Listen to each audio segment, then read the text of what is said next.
Hey guys, Rich here. Welcome back to the channel. So today's story is about how you bring crime to your own neighborhoods because you're stupid people. Watch. Okay, please don't come in here.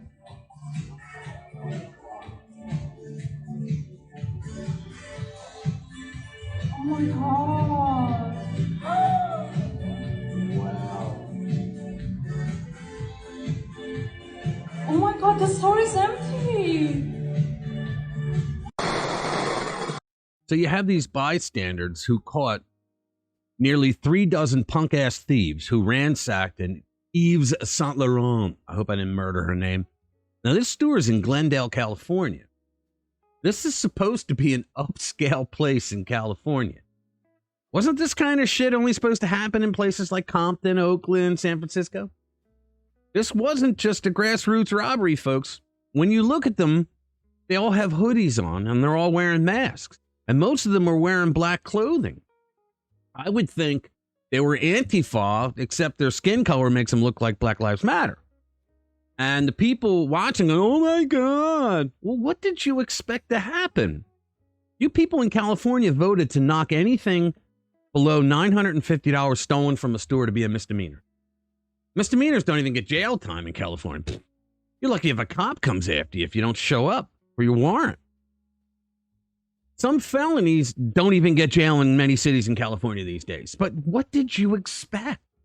The Daily Mail reported, stunned bystanders caught the shocking moment a gang of at least 30 brazen thieves ransacked the Yves Saint Laurent store in an upscale California shopping center. Now, you know that these pieces of human debris are no longer confined to stealing the lower quality stuff in their own neighborhood. This is what these types of people call power zones. They have expanded their horizons by getting on a bus to a better neighborhood to rob them instead, after all their stores closed down.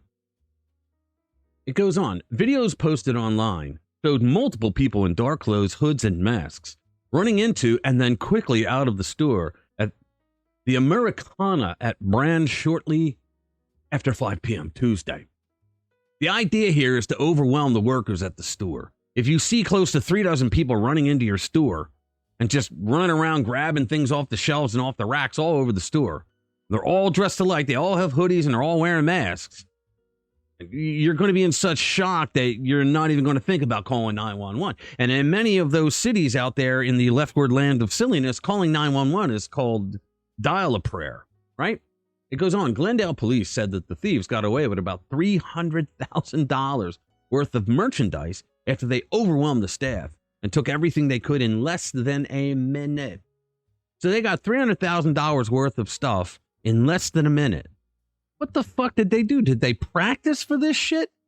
Whereas most young people their age practice football and baseball games and maybe running track, these assholes practice running into a store, grabbing all the shit they can carry, and then leaving with a quickness.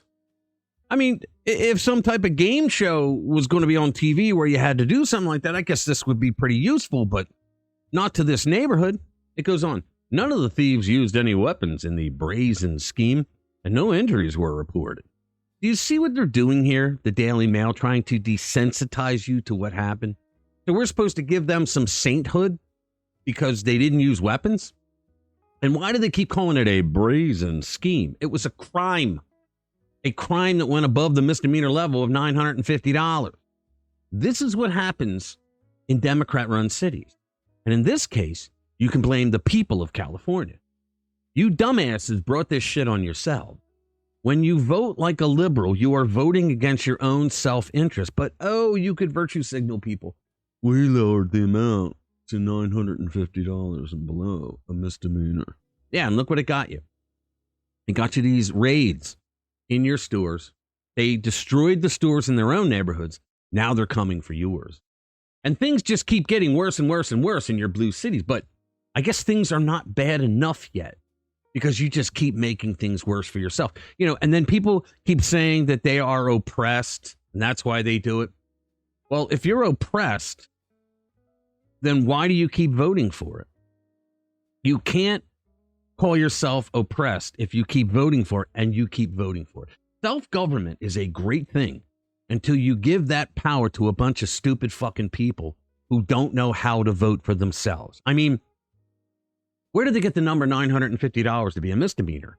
Any amount over $100 should be a felony. When you dumb down the law, this is what you get, folks. You got a group of young people who will do smash and grabs in your establishment and get the hell out all within a minute. And by the time Dial a Prayer sends the men and women in blue, they're long gone. I live in a red town in a blue state, and I'm going to tell you something. If that blue city Philadelphia shit comes to my town, I'll move out. Because when Democrats run things, the minute your town goes to shit, things are not getting better. They're not going to get easier. Every major city we see has the same thing. Chicago, Philadelphia, Camden, Newark, Baltimore, Ferguson, Cleveland, Compton, St. Louis, etc. They all have the same exact problems. High unemployment, high drug and alcohol abuse, high government dependency, high property crime rates, large high school dropout rates, high gun violence. And it's all because of progressive Democrats who have run these cities for decades, some 100 years. So my advice to you, if you live in blue California, is to get out as soon as you can. If you own a home, sell it for as much as you can and get the hell out. And this is not about race, folks. There are plenty of minorities who are God-fearing, law-abiding people who live in these cities. They are just as much a victim as anybody else. If you have a home, sell it and get the hell out, because things are not going to get better for you and your family. For years, California has been the richest and the poorest state in the nation. You have billionaires and millionaires, and then you got a whole lot of majority of people who can't afford housing. And then after the Obama years, and then the George Floyd riots, the brazenness is off the charts. And they don't give a rat's ass about you and your community. I'm talking about those people and your politicians that you elect who screw you over time and time again. They'll do what they want to do because they know nothing's going to happen to them. Okay, so stay informed, stay vigilant, and as always, remember to read between the lines.